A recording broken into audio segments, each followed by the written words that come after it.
Hi friends, இதுதான் நீங்கள் மணி news சேனலில் ஃபஸ்ட் டைம் விசிட் பண்ணா இருந்தால் மறந்துடாமல் சப்ஸ்கிரைப் பண்ணுங்க ஃப்ரெண்ட்ஸ். நம்ம இன்னைக்கு இந்த வீடியோவில் எதை பற்றி பார்க்க போகிறோம் அப்படின்னா, சிஎம்ஏ இன்டர்மீடியட் நமக்கு குரூப் 2ல் நமக்கு சிஎஃப்எம்னு ஒரு சப்ஜெக்ட் இல்லையா, cost and management accounting.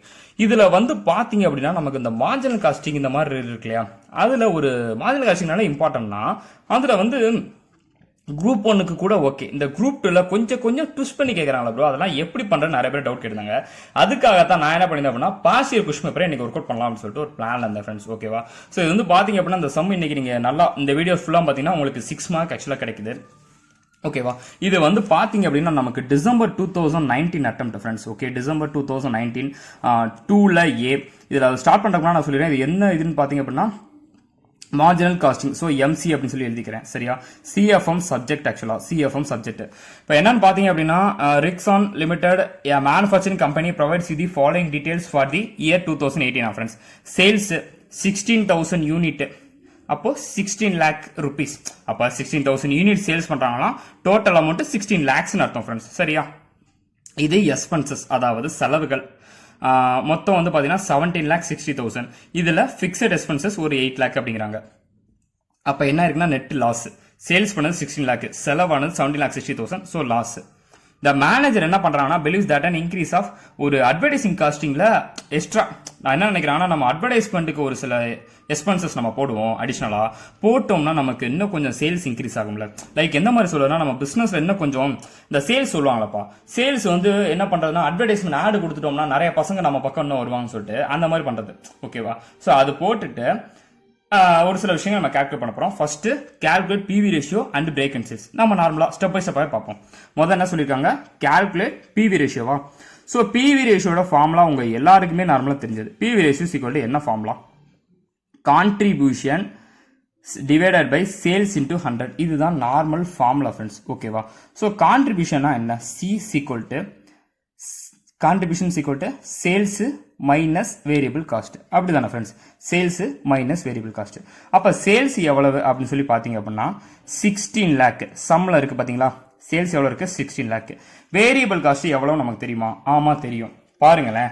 17,60,000 total எக்ஸ்பென்சஸ்னா அதுல பிக்சர் ஒரு 8 lakh இருக்கு. அப்போ 17,60,000 மைனஸ் 8 lakh போட்டீங்கன்னா எவ்வளவு வரும், 9,60,000 வரும். இந்த 9,60,000 என்னது, நமக்கு நம்மளை பொறுத்த மட்டும் இது வேரியபிள் காஸ்ட் ஃப்ரெண்ட்ஸ், சரியா? அதை எழுதிக்க போறீங்க.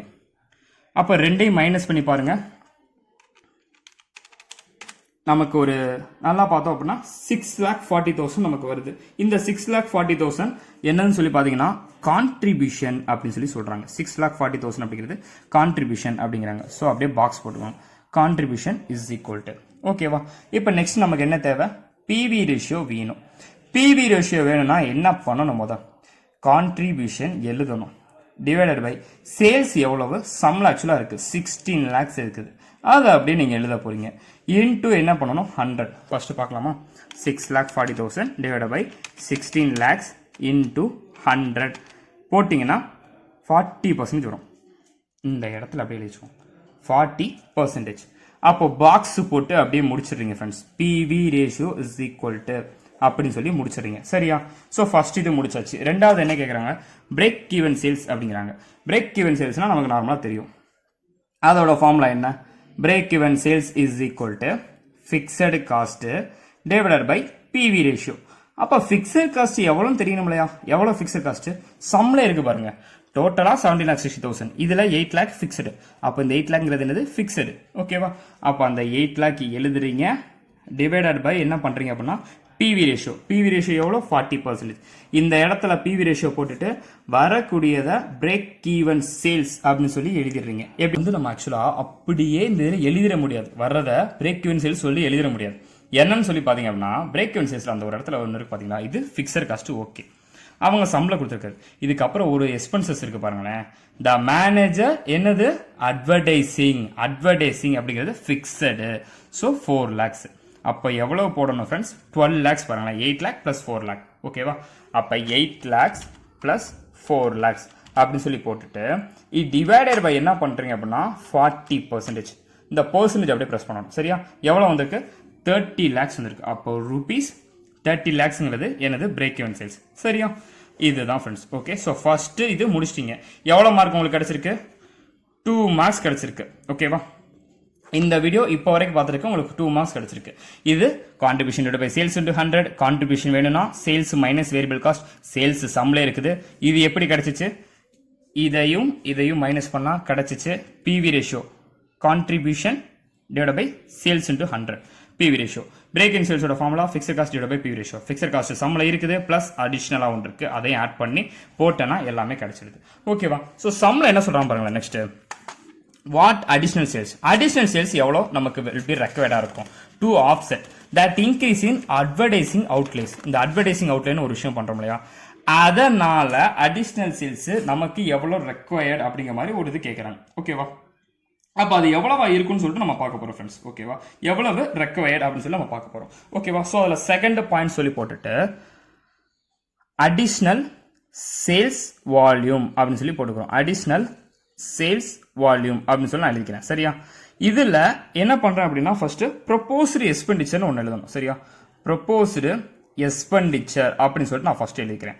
So proposed expenditure divided by PV ratio. PV ratio. சரியா? இது நார்மல் ஃபார்முலா. எதுக்காக? அடிஷனல் சேல்ஸ் வால்யூம் எனக்கு எவ்வளவு, ஏன் சொல்லி பாத்தீங்கன்னா ப்ரொபோஸ் இந்த எக்ஸ்பென்ஸ் நீங்க எவ்வளவு இது பண்றீங்க 4 lakh. சரியா? இது மூலியமா நீங்க பிவி ரேஷியோ எவ்வளவு 40%. இந்த லெவலை வச்சே நீங்க கெஸ் பண்ணிடலாம் உங்களுக்கு எவ்வளவு ஆக்சுவலா அடிஷனல் சேல்ஸ் ரெக்வயர்டா இருக்கும் அப்படின்னு சொல்லிட்டு ஈஸியா கெஸ் பண்ணிடலாம் ஃப்ரெண்ட்ஸ். 40% கெஸ் பண்ணோம் அப்படின்னா நமக்கு எவ்வளவு வரும்னு சொல்லி பாத்தீங்க அப்படின்னா நார்மலா 10 lakhs வருது. அப்ப அடிஷனல் சேல்ஸ் வால்யூம் அப்படின்னு சொல்லி பார்த்தோம் அப்படின்னா rupees 10 lakhs அப்படிங்கிறாங்க. இது மூலியமா உங்களுக்கு எவ்வளவு மார்க் கிடைச்சிருக்கு? அகைன் ஒரு 2 மார்க்ஸ். சரியா? அப்ப 4 மார்க்ஸ் வந்து உங்களுக்கு கிடைச்சிருச்சு. சரியா? Additional volume divide by PV ratio. Bro இந்த ஃபார்முலா நம்ம புக்ல இருக்கா? இல்ல ஃப்ரெண்ட்ஸ், இது நார்மலா நம்மளே கிரியேட் பண்ற மாதிரி. என்னன்னு சொல்லி பாத்தீங்கன்னா அடிஷனல் சேல்ஸ் வால்யூம் எனக்கு தெரியாது, ஆனா ப்ரொபோஸ்ட் எக்ஸ்பெண்டிச்சர் அந்த அட்வர்டைஸ்மெண்டோட வேல்யூ தெரியும். சோ பிவி ரேஷியோ இருக்கு, ரெண்டையும் கம்பைன் பண்ணா எனக்கு ஒரு வேல்யூ கிடைச்சிடும். அதுதான் அந்த 10 lakhs அப்படின்னு சொல்லிட்டு ஈஸியா நம்ம ஐடென்டிஃபை பண்ணிடுறோம். சரியா?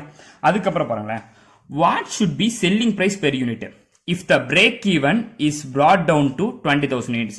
அதாவது பிரேக் ஈவன் பாயிண்ட் 20,000 யூனிட்ஸா இருந்தா செல்லிங் பிரைஸ் எவ்வளவா இருந்திருக்கும் அப்படிங்கிறாங்க. சரியா? நோட் பண்ணுங்களேன். ஃபர்ஸ்ட் செல்லிங் பிரைஸ், எஸ்பினா selling price. If the break even point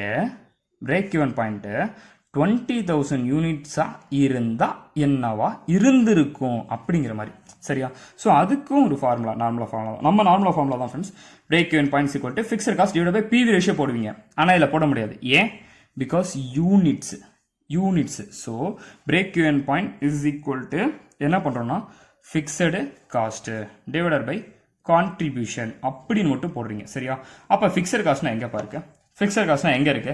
நார்மலா ஃபிக்ஸட் காஸ்ட் எந்த இடத்துல இருக்கு அப்படின்னு சொல்லி பாத்தீங்கன்னா இந்த இதுல ஃபிக்ஸட் காஸ்ட்டை பொறுத்தமல்ல நமக்கு தெரியும் 12 lakhs அப்படின்னு சொல்லி தெரியும். கரெக்டா? 12 lakhs அப்படின்னு சொல்லி தெரியும். Okay, so 12 lakhs. Okay, contribution தெரியுமா? கான்ட்ரிபியூஷன் தெரியாது, ஆனா பிரேக் ஈவன் பாயிண்ட் தெரியும். அப்போ இப்படி எழுதிக்கோங்க, BEP is equal to FC divided by C. அப்போ fixed cost divided by contribution. Break even point ஒரு 20,000 is equal to fixed cost ஒரு 12 lakhs. அப்ப இ டிவைடட் பை சி அப்படின்னு சொல்லி போட்டுறீங்க. சரியா? இப்போ லாஜிக் படி நீங்க பாத்தீங்கன்னா இப்போ என்ன பண்றீங்க அப்படின்னா அந்த 12 lakhs டிவைடட் பை 20,000 போட்டோம்னா எவ்வளவு வரும்? ஆக்சுவலா 60,000 வருதா? எப்படி போடுறேன்? இந்த இதை இங்கிட்டு கொண்டு போயிடுறேன், சிஐ இங்கிட்டு கொண்டு போயிட்டு 12 lakhs டிவைடட் பை 20,000 போட்டா ஆவரேஜ் ரேஞ்சு எப்படி இருக்கும்?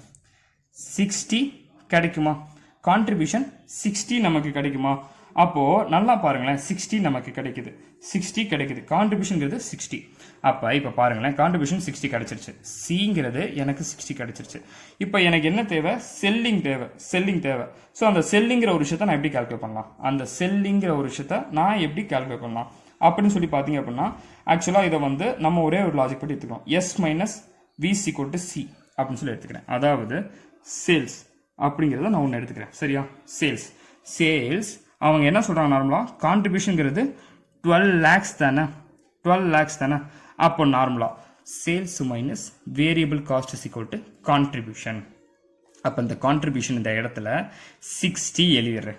சரியா? இப்போ contribution per unit, CP for contribution per unit 60 போட்டீங்க. வேரியபிள் காஸ்ட்டுக்கு தெரியாது. எப்படி தெரியும் தெரியுமா? ஈஸியா சிம்பிளா வாங்கலாம்.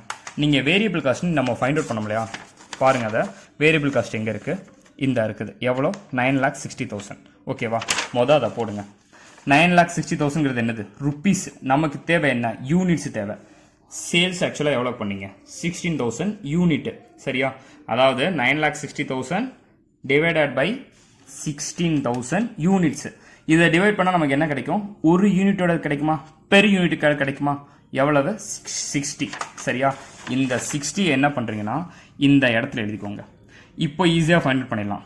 என்னது ஃப்ரெண்ட்ஸ், இங்கே ஒரு வேல்யூ இருக்கும், இதையும் மைனஸ் பண்ணால் இங்கே வந்துடும். அப்போ இங்கே என்ன வேல்யூ இருந்திருக்கும், கண்டிப்பாக எனக்கு தெரிஞ்சு ஈஸியாக கெஸ் பண்ணிடுவேன், 120. பிகாஸ் 120 மைனஸ் 60 போட்டால் தான் நமக்கு 60 கிடைக்குது. பாருங்களேன், 120 மைனஸ் 60 போட்டால் தான் 60 கிடைக்குது. கரெக்டாக, அப்போ கான்ட்ரிபியூஷன் பெர் யூனிட் கரெக்டாக வந்துருச்சா, அவ்வளோதான் ஃப்ரெண்ட்ஸ். ஓகே, ஸோ இப்போ இந்த இதை மட்டும் நான் அகைன் சொல்கிறேன். அதாவது செல்லிங் ப்ரைஸ் பெர் யூனிட் எனக்கு தெரியாது, பிரேக் ஈவன் பாயிண்ட் 20,000 யூனிட் சொல்கிறாங்க. சரியா, அப்போ break even point equal to fixed cost divide by contribution. Fixed cost உங்களுக்கு தெரியுமா, அப்போ ஆமாம் தெரியும், மொத்தம் 12 lakhs plus divide by contribution. இந்த மாதிரி ஃபார்முலாவாக எழுதிக்கிறேன்.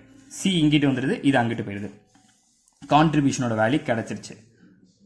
கான்ட்ரிபியூஷனோட வேல்யூ கிடைச்சிச்சுன்னா சேல்ஸோட ஈஸியாக ஃபைண்ட் அவுட் பண்ணிடலாம். எப்படி, sales minus variable cost equal to contribution தானே. அப்போ கான்ட்ரிபியூஷனை முதல்ல எழுதிக்கிறேன்.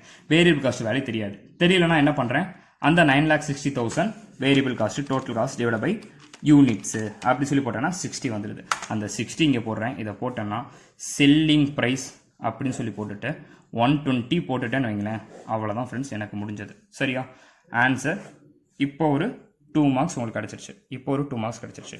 அப்போ ஆவரேஜாக பாருங்கள், 2 pagesல உங்களுக்கு 2 marks கிடச்சிருக்கு. 2 pagesல நமக்கு 2 marks கிடச்சிருக்கு. ஓகேவா, ஸோ இதை மட்டும் நீங்கள் கிளியர் கட்டாக போட்டால் போதும் ஃப்ரெண்ட்ஸ். ஓகேவா, முடிஞ்ச அளவுக்கு இந்த வீடியோவை நீங்கள் ஃபுல்லாக பார்த்துருப்பீங்கன்னு நினைக்கிறேன். இன்கேஸ் ஃபுல்லாக பார்க்கணும், ஃபுல்லாக பார்த்து ஒர்க் அவுட் பண்ணி என் கூட சேர்ந்து அப்படியே ஒர்க் அவுட் பண்ணிக்கோங்க. ஒர்க் அவுட் பண்ணிவிட்டு நீங்கள் உங்களோட ஃப்ரெண்ட்ஸ்க்கு இது யூஸ்ஃபுல்லாக இருந்துச்சுன்னா உங்கள் ஃப்ரெண்ட்ஸ்க்கு உடனே ஷேர் பண்ணிடுங்க. ஏன்னா நிறைய பேருக்கு தேவையானது இப்போ பாசிட்டிவ் கொஸ்டின் பேப்பர் மட்டுமே தான் ஃப்ரெண்ட்ஸ். ஓகேவா, ஸோ தட்ஸ் வை நான் சொல்கிறேன். Okay friends, all the best, நல்லா ப்ரிப்பேர் பண்ணுங்கள். பாய் ஃப்ரெண்ட்ஸ், பாய், டேக் கேர்.